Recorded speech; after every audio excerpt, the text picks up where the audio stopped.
le thème qui a été retenu aujourd'hui, franchise, trouver les bonnes réponses face aux crises, et je crois assez révélateur de la double face de la franchise, qui, à l'heure actuelle, permet de surmonter un certain nombre de crises, mais la franchise ne fait pas disparaître les difficultés, la période plus délicate pour les franchiseurs et les franchisés, et donc il faut aussi, dans les réseaux, savoir anticiper.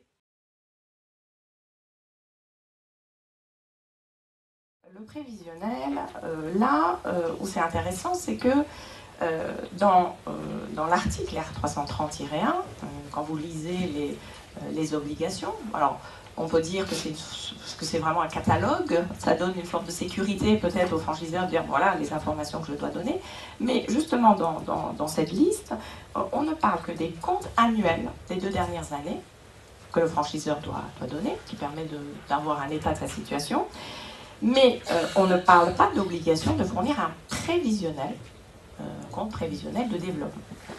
Néanmoins, on considère là aussi que si le franchiseur s'engage contractuellement vis-à-vis de son franchisé à donner ses comptes, en sachant que c'est une obligation de moyens, puisque le prévisionnel suppose par le terme même un certain aléa.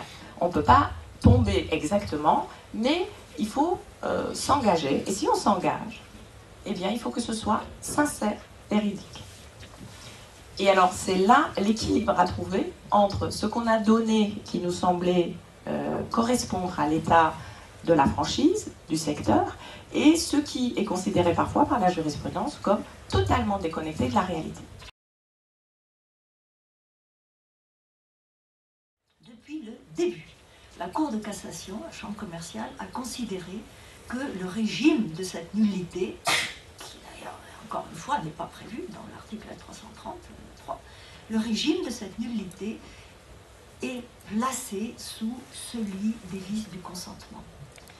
Et ceci est important. Cela signifie que le manquement doit être déterminant, bien sûr, mais ensuite qu'il doit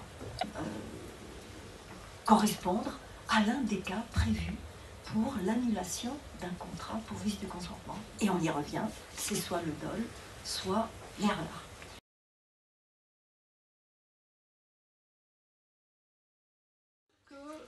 Depuis 2008, la Cour de cassation a clarifié les conditions de validité de la clause de non-concurrence au regard du droit des contrats.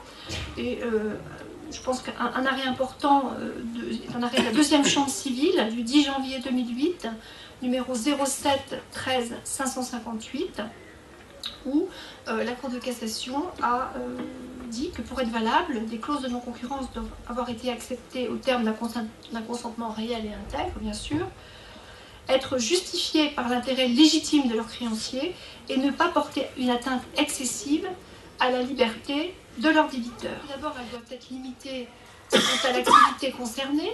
On ne peut pas interdire évidemment aux franchisés toute activité après la rupture du contrat. Elles doivent être limitées dans le temps, sauf à créer une servitude.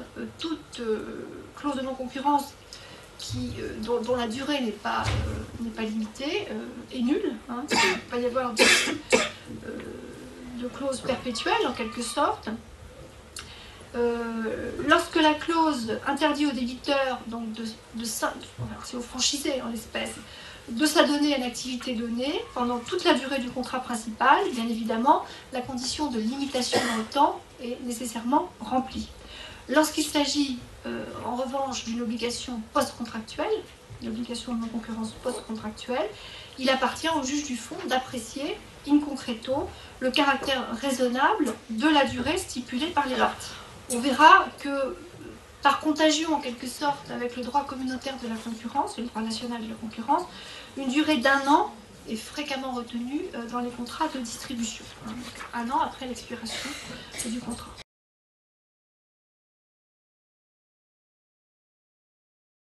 Eh bien, il y a un arrêt qui est bien intéressant, qui a été rendu par la Cour d'appel de Paris le 30 juin 2011, c'est une affaire qui portait sur donc une franchise et un centre de soins pour le corps et le visage.